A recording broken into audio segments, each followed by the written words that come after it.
was like the most spastic intro that I think I've ever done. Wow. Awesome. I think that's probably good. Hello! Welcome to another Sew With Me video. This is a swimsuit cover-up that I'm currently wearing over a black slip just because I don't feel like putting on a swimsuit, but you'll get some nice glam shots at the end of the video. This fabric was actually purchased for me by a friend. Her name is Fiona. Thanks, Fiona. It came from Pat Catan's, which is sadly going out of business. And it was really fun to experiment with. It's a woven fabric that doesn't need to be hemmed. It just kind of keeps itself together, which is nice. And it's also very nice and sheer, which you can see the difference between just the fabric and over the slip that I'm wearing with it. So I was like, this would be the perfect pull cover up. It's also waterproof, so I could hypothetically wear it in the water. I was like, you know what, I just want a nice, big, beautiful, gothic inspired Star Queen thing. And I also wanted to do something with a nice high-low. I know that was cool 3 years ago, but I wanted to do it, so I did it. Anyways, I hope you enjoy this Sew With Me video. So first what I did was I took a tank dress that fit me really nicely and I laid that folded in half on a fold of my fabric. And I followed the line all the way to my waist. So I got the first neckline part and the arm's eye all the way down to where my waist would be.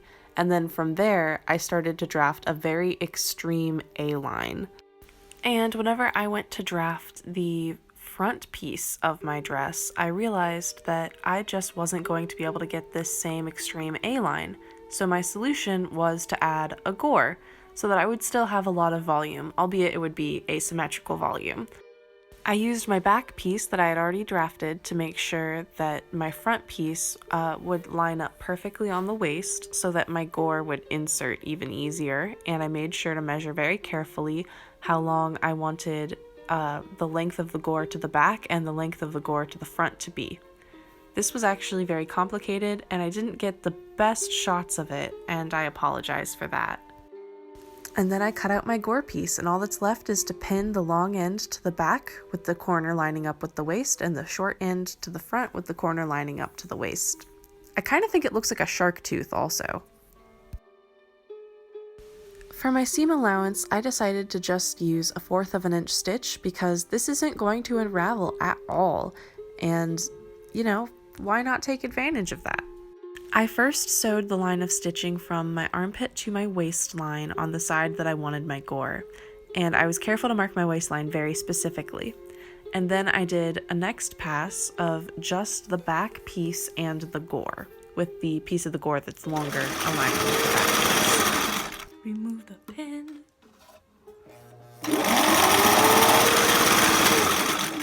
And again, remove the pin.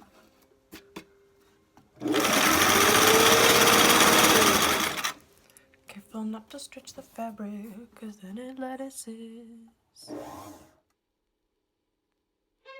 Because I'm so used to doing French seams, I accidentally, on my gore seam, started to do a French seam. So I had to finish that for one of my seams.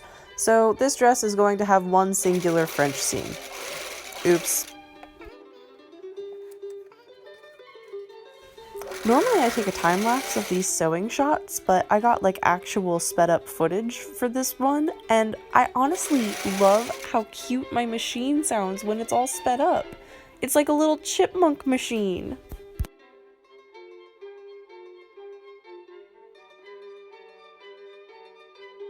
Now the next thing to do is going to be to sew from the edge of the arm's eye all the way to the waistline, and then sew the gore to the front panel.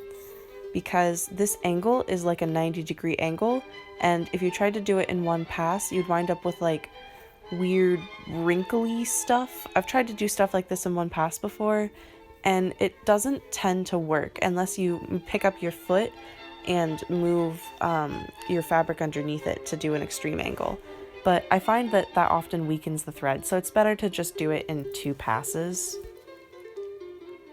Next, I started deliberating about where I actually wanted my necklines to go, and I made my front neckline a little bit shorter, or deeper, I should say, and I made my back neckline extremely deep.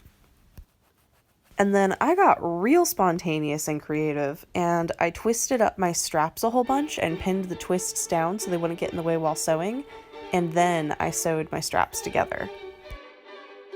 While I was originally in a rush when I made this cover up, all of the little details that I wound up just throwing into it last minute really made the piece. Like, I love this cover up. It's one of my go-tos, not just because I love wearing my black swimsuits, but because I love how it fits. It flows nicely. It's just great. And I probably love it so much because I thought about it so little. Anyways, I hope that you enjoyed this video and that you hit the subscribe button to stick around for the next one. And